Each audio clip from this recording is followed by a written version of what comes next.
Hi everyone. चलो आज start करते हैं थर्ड लेक्चर नंबर थर्ड। आज थर्ड कहाँ से पढ़ना है? इलेक्ट्रिक सर्किट से।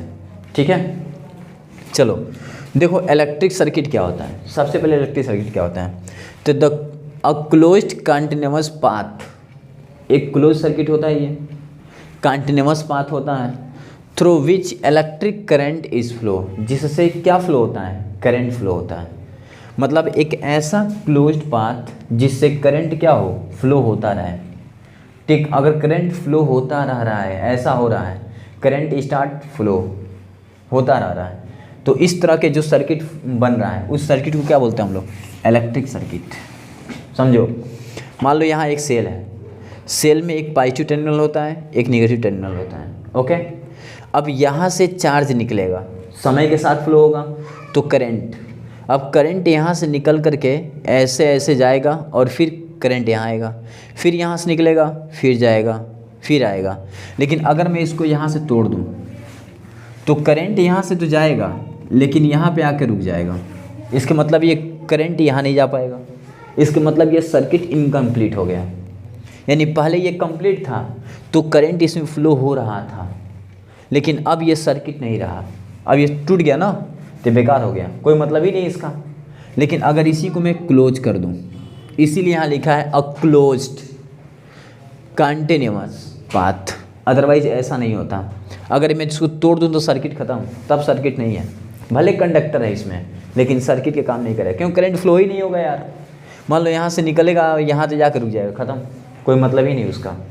ठीक है, तो ये सर्किट नहीं होगा जब तक ये क्लोज ना हो। अब क्लोज हुआ, अब ये क्या हो गया? सर्किट बन गया। देखो क्लोज पाथ, तो ये लिखा है a closed continuous path through which electric current is flow is known as electric circuit. आप समझ चुके होंगे। अब इसका मतलब ये पूरा क्या था? Electric circuit. अब ये जो देख रहे हो ना, इसको रेजिस्टेंस बोलते हैं। यहाँ देखो पॉजिटिव टर्मिनल, इसको निगेटिव, पॉजिटिव से चार्ज निकलता है, निगेटिव में जाता है। अब कुछ इम्पोर्टेंट सिंबल्स हैं और उनका नाम है और उनका वर्क है। अब देखो पहला सिंबल, ये देखो, ये जो सिंबल देख रहे हो ना, ये सिंबल किसका है? इलेक्ट्रिक सेल का। और ये क्या करता है? ये प्रोवाइड करता है पोटेंशियल डिफरेंस। ये हमें पोटेंशियल डिफरेंस प्रोवाइड करता है दो पॉइंट के बीच में। जैसे यहाँ से यहाँ के बीच में पोटेंशियल डिफरेंस मिल जाएगा, इससे यहाँ से यहाँ के बीच में पोटेंशियल डिफरेंस, यहाँ से यहाँ के बीच में पोटेंशियल डिफरेंस, मतलब दो पॉइंट के बीच में पोटेंशियल डिफरेंस प्रोवाइड करता है। इसको देखो, इसको बोलते हैं बैटरी। जो बैटरी होता है ये भी पोटेंशियल डिफरेंस प्रोवाइड करता है, बट ये कॉम्बिनेशन होता है किसका? टू और मोर सेल का। ये देखो, इसको अपन रेजिस्टेंस बोलते हैं, ये करंट को रोकता है। करंट को क्या करता है? रोकता है। इसको देखो, इसको रियोस्टेट बोलते हैं, रियोस्टेट। रियोस्टेट क्या करता है? Variable resistance. ये क्या करता है? ये कंट्रोल करता है, करंट को कंट्रोल करके रखता है। ये देखो गैल्वेनोमीटर, गैल्वेनोमीटर के देखो जी, गैल्वेनोमीटर क्या करता है? तो ये डिफ्लेक्शन शो करता है कि करंट अगर इधर से आ रही है तो ऐसे मान लो है, करंट इधर से आ रही है तो यूँ जाएगा, करंट इधर से आ रही है तो यूँ हो जाएगा। ठीक, डिफ्लेक्शन शो करता है। जैसे ऐसे रहता है यहाँ पे, अब मान लो सपोज करंट इधर से आ रही है, आई, तो ये डिफ्लेक्शन इधर चला जाएगा। करंट अगर इधर से आ रही होती, आई, तो इसका मतलब डिफ्लेक्शन इधर चला जाता है, यहाँ जीरो। यानी ये डिफ्लेक्शन शो करता है। गैल्वेनोमीटर क्या शो करता है? डिफ्लेक्शन, करंट का डिफ्लेक्शन। ये देखो, इसको बोलते हैं ओपन की। इसको ऐसे लिखो या ऐसे लिखो, डिपेंड नहीं हो। इसको बोलते हैं क्लोज्ड की, ऐसे लिखो या ऐसे लिखो, डिपेंड नहीं हो। ये देखो, अच्छा, जब ओपन की होगा तो करंट फ्लो नहीं होगा, लेकिन जब क्लोज होगा तो करंट फ्लो होगा। ये देखो फ्यूज, ये फ्यूज का सिंबल है, ये बहुत पतला होता है, फ्यूज का सिंबल। ये देखो वोल्ट मीटर, देख रहे हो ना, वोल्ट मीटर क्या करता है? पोटेंशियल डिफरेंस मेजर करता है।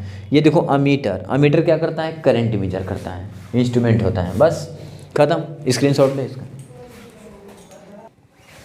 नाउ अब देखो, अब क्या है? Ohm's law. It is very very most important. अब जो बताने जा रहा हूँ ना, ये ओम्स लॉ बहुत इंपॉर्टेंट है क्लास 10th के लिए, ठीक ना।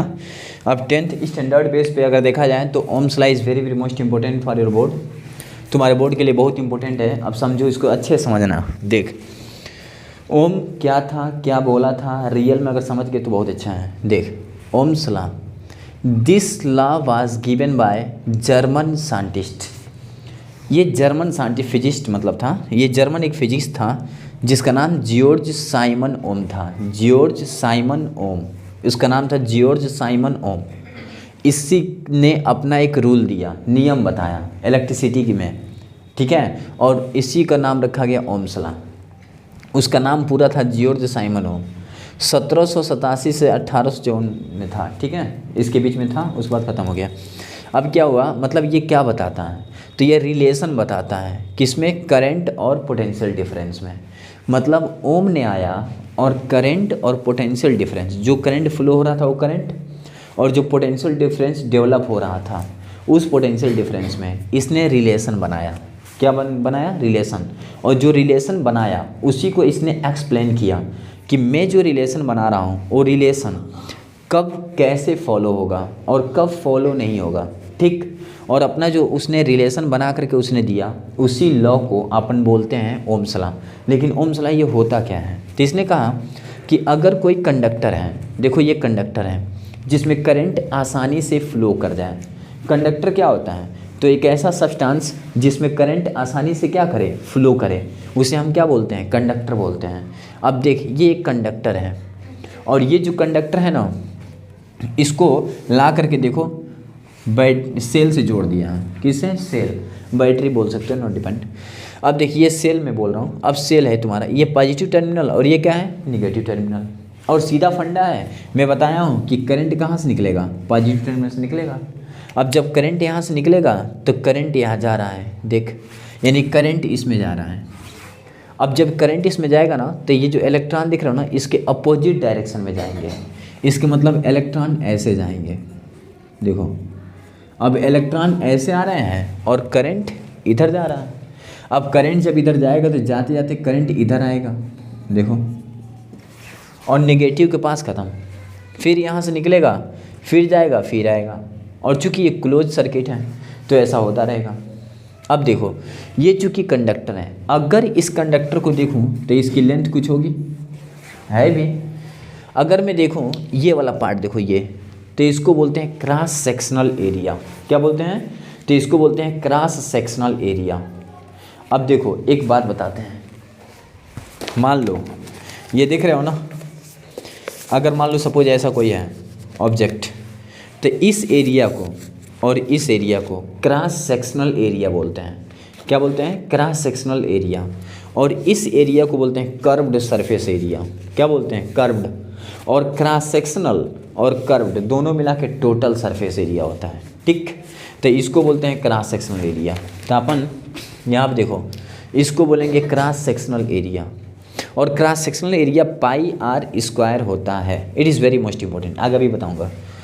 अब सुनो ओम ने क्या कहा, उसने कहा कि अगर किसी कंडक्टर की लेंथ, इसका टेम्परेचर, इसकी ब्रेथ, इसकी cross sectional area is remain unchanged, में कोई चेंजिंग ना किया जाए, मतलब इस सब में कोई चेंजिंग ना किया जाए, तब क्या होगा, इसमें जो फ्लो हो रहा है ना करंट, इसके कारण यहाँ पोटेंशियल डिफरेंस आएगा। अब इस करंट फ्लो होने के कारण यहाँ पोटेंशियल डिफरेंस आएगा ही आएगा। अब जो ये पोटेंशियल डिफरेंस होगा इस करंट के डायरेक्टली प्रोपोर्शनल होगा, मतलब जितना करंट इससे फ्लो कराएंगे उतना ही पोटेंशियल डिफरेंस आएगा। करंट फ्लो कराना बंद कर दें, पोटेंशियल डिफरेंस आना बंद। अगर करंट ज़्यादा करूँगा तो पोटेंशियल डिफरेंस भी ज़्यादा होगा, करंट कम करूँगा पोटेंशियल डिफरेंस भी कम होगा। यही बताया था ओम ने, यानी ओम ने कहा था according to Ohm's law the physical condition such as area temperature length, मतलब इसका area temperature length is remain unchanged, में कोई चेंजिंग ना किया जाए, then the electric current flowing through conductor is directly proportional to the potential difference applied across end. तब उसमें जो करंट जो फ्लोइंग कर रहा है ये उसके पोटेंशियल डिफरेंस के डायरेक्टली होगा, यानी V डायरेक्टली I, और जब इसको हटाते हैं तो इक्वल लगाते हैं तो I R, और ये जो आ रहा है इसको बोलते हैं प्रोपोर्शनैलिटी कांस्टेंट, प्रोपोर्शनैलिटी कांस्टेंट। और इसी का दूसरा नाम है रेजिस्टेंस, इसी को अपन नाम रख देते हैं रेजिस्टेंस, इसी का नाम क्या है, resistance. It is very most important, समझ गया ना। चलो स्क्रीनशॉट ले, यही ओम्स लॉ था, ओम्स लॉ समझ गया ना। तो ओम अकॉर्डिंग टू ओम्स लॉ क्या था, अकॉर्डिंग टू ओम्स लॉ अभी हम क्या देखे थे, V डायरेक्टली I, तो V इक्वल टू क्या था, I R, अब मैं इस आई आर को देखूँ तो ये क्या था, पोटेंशियल डिफरेंस, ये आपका पोटेंशियल डिफरेंस है, और ये क्या है आपका करंट, और इसको बोलते हैं रेजिस्टेंस। अब बात आती है कि रेजिस्टेंस क्या होता है। It is very most important. अब तुमसे कोई पूछे कि बताओ रेजिस्टेंस क्या होता है, रेजिस्टेंस, व्हाट इज रेजिस्टेंस, इसको लिखते हैं आर से। होता क्या है, तो it is property of conductor, property of conductor, ये कंडक्टर की प्रॉपर्टी होता है which oppose the current, oppose the current, जो करंट को क्या करता है, रोकता है। ठीक समझ रहे हो ना, उसी को बोलते हैं रेजिस्टेंस। अब यूनिट ऑफ रेजिस्टेंस, अब देखो it is very most important for board. अब यूनिट ऑफ रेजिस्टेंस कई बार पूछता है बोर्ड में, क्या होता है, ओम। यूनिट ऑफ रेजिस्टेंस क्या होता है, ओम। अब देख यहाँ से हम देखें ना, V equal to I R, अगर मैं I को नीचे ला दूँ तो V अपन क्या होएगा, I इक्वल टू आर होएगा ना। अब देख अगर मैं कहूँ इसको क्या लिखा मैंने, ओम, तो V को क्या लिखेंगे, वोल्ट, पर I को एम्पियर, यानी वोल्ट पर ampere equal to 1 ohm. It is very most important.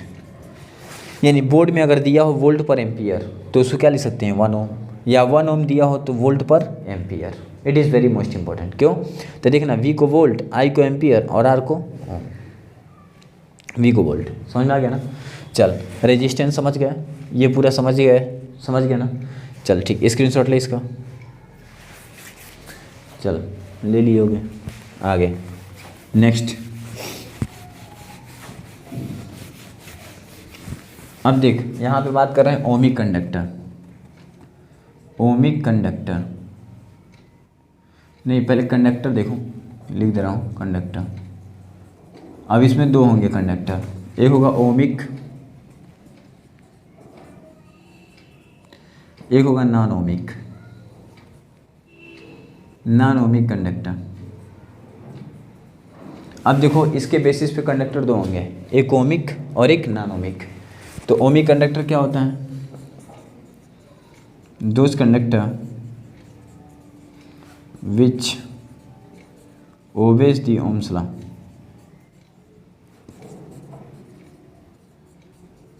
जो ओम लॉ को फॉलो करता है, जो ओम के नियम को फॉलो करे, उसे क्या बोलते हैं, ohmic conductor. It is very very most important. Non ohmic क्या होता है, those conductor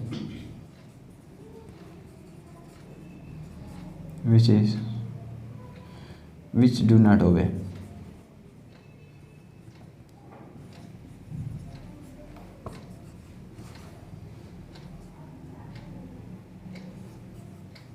Ohm's law, do not obey the Ohm's law, मतलब जो ओम के नियम को फॉलो ना करता हूँ।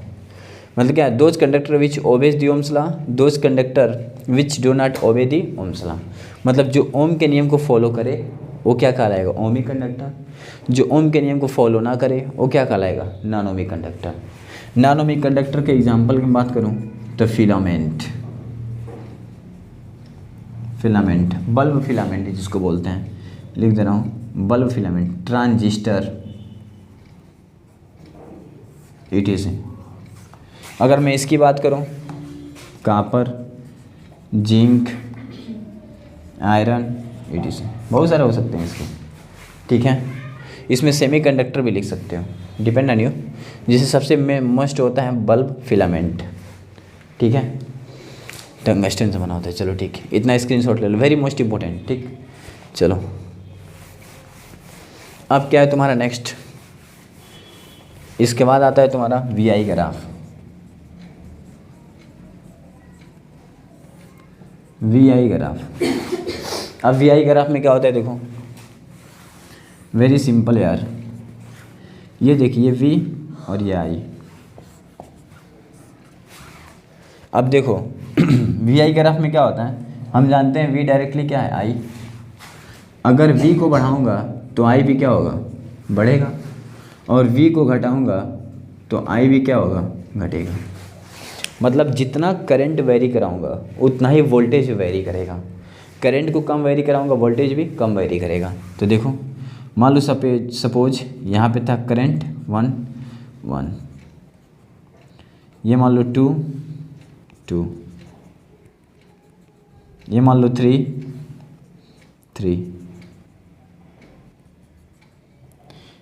ऐसे थोड़ा सही से, मतलब ऐसे वेरी करते चला जाएगा, इस तरह का एक ग्राफ बनेगा। ये जो ग्राफ बन रहा है ना, देखो जितना ये बढ़ेगा उतना ये, तो ये स्ट्रेट लाइन बनेगा और यही तुम्हारा वी आई ग्राफ बनेगा, ठीक है। अब ये वी आई ग्राफ कौन है, फॉर ओमिक कंडक्टर।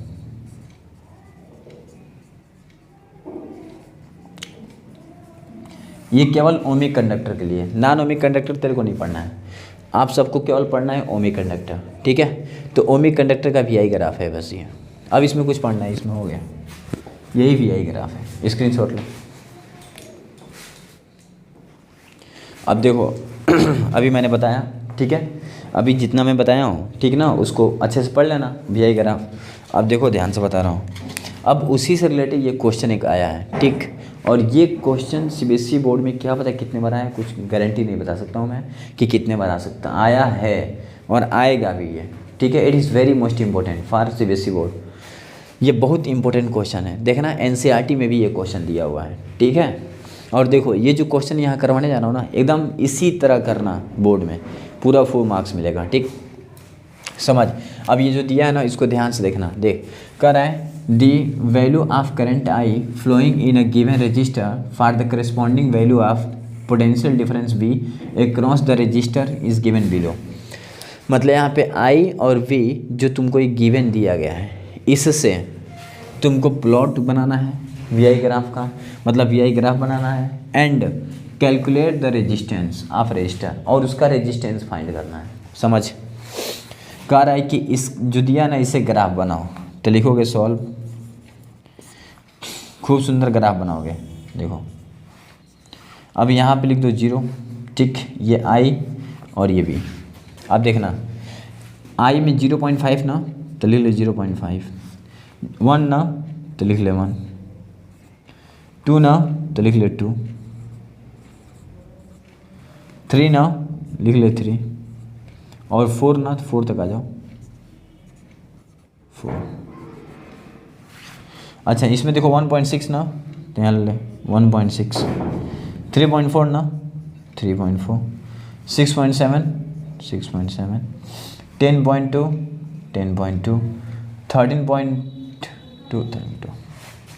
अब इसके बाद से इसको आगे बढ़ाओ, इसको ऐसे, इसको आगे, इसको आगे, इसको आगे, इसको आगे, ऐसे। अब इससे ये लाइन ड्रॉ कर दो, और ये जो ग्राफ तुमको दिखाई दे रहा है, यही ग्राफ है इसका। अब देख ध्यान से बता रहे हैं, 0 से इतना ना, तो पहले डेल्टा आई निकाल दे, तो फाइनल कितना है 13.2 माइनस इनिशियल कितना है 0, तो कितना आ गया 13.2। अब डेल्टा वी निकाल दे, फाइनल कितना है 4, इनिशियल 0 तो 4 आ गया। अब इसलिए R delta we upon I. अब डेल्टा वी कितना था 13.2, आई कितना है 4, तो आर कितना आ जाएगा 4 3 12, 3.3 ओम।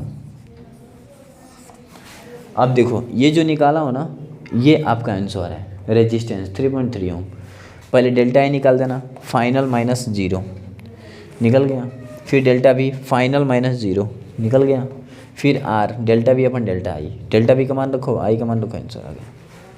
बस इतना ही था, और इतना ही लड़के नहीं कर पाते हैं। इट इज़ वेरी सिंपल यार, सॉल्व इट, स्क्रीनशॉट लें।